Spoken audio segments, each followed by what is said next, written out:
This is Power Lines, the show that pulls back the curtain on how power really works. Your hosts are Robbie and Terry, both 15. Every week they break down who really runs things and how regular people can push back. Welcome back to Power Lines, the show that pulls back the curtain on how power really works.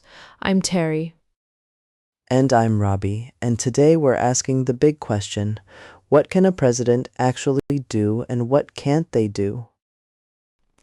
Because there's a huge gap between what people think the president controls and what the job actually is. Like, people act like the president is basically a king. Spoiler, the founders really did not want a king. They literally just fought a whole war about that. The Constitution splits power 3 ways on purpose. You've got the legislative branch making laws, the judicial branch interpreting them, and the executive branch enforcing them.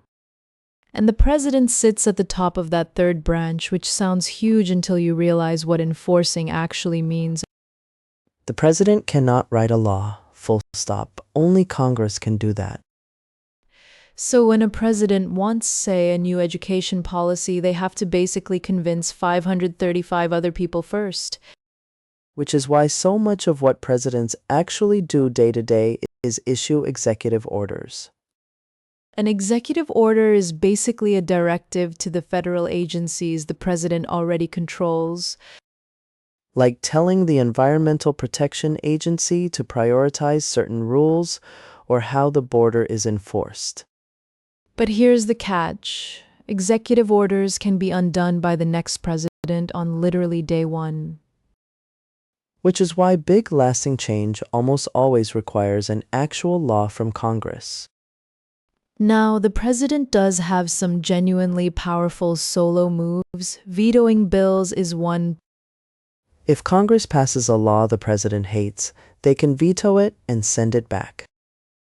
Congress can override that veto, but they need a 2/3 majority in both chambers, which is really hard. So the veto is basically a giant try harder stamp. Presidents use it as serious leverage. The president is also commander-in-chief of the military, which sounds enormous. And it is, but only Congress can formally declare war.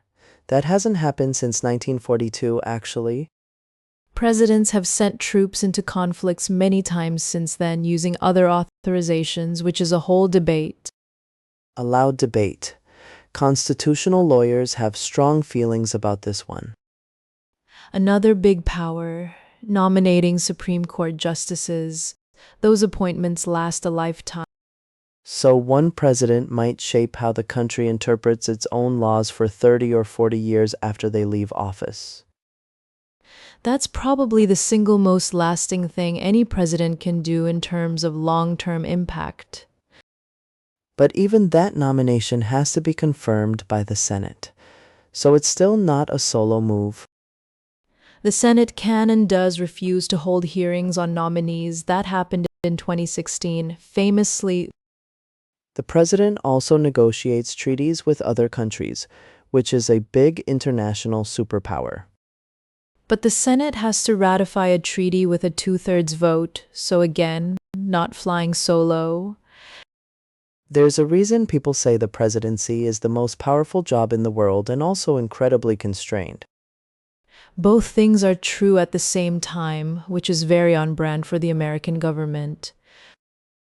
The president does control a massive federal workforce, though, about 2.9 million civilian federal employees.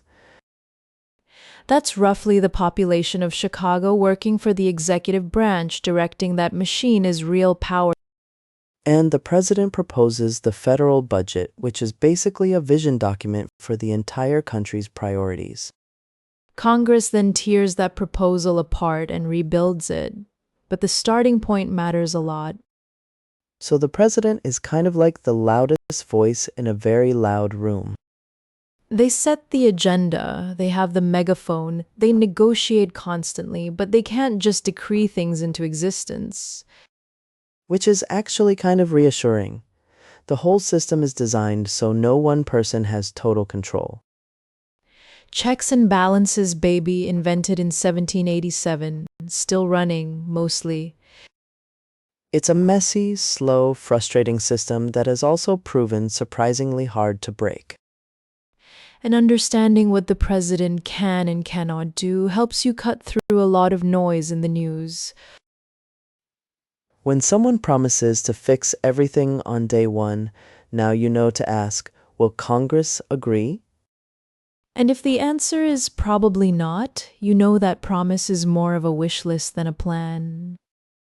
Know your Constitution, ask good questions, and we'll see you next week on Power Lines.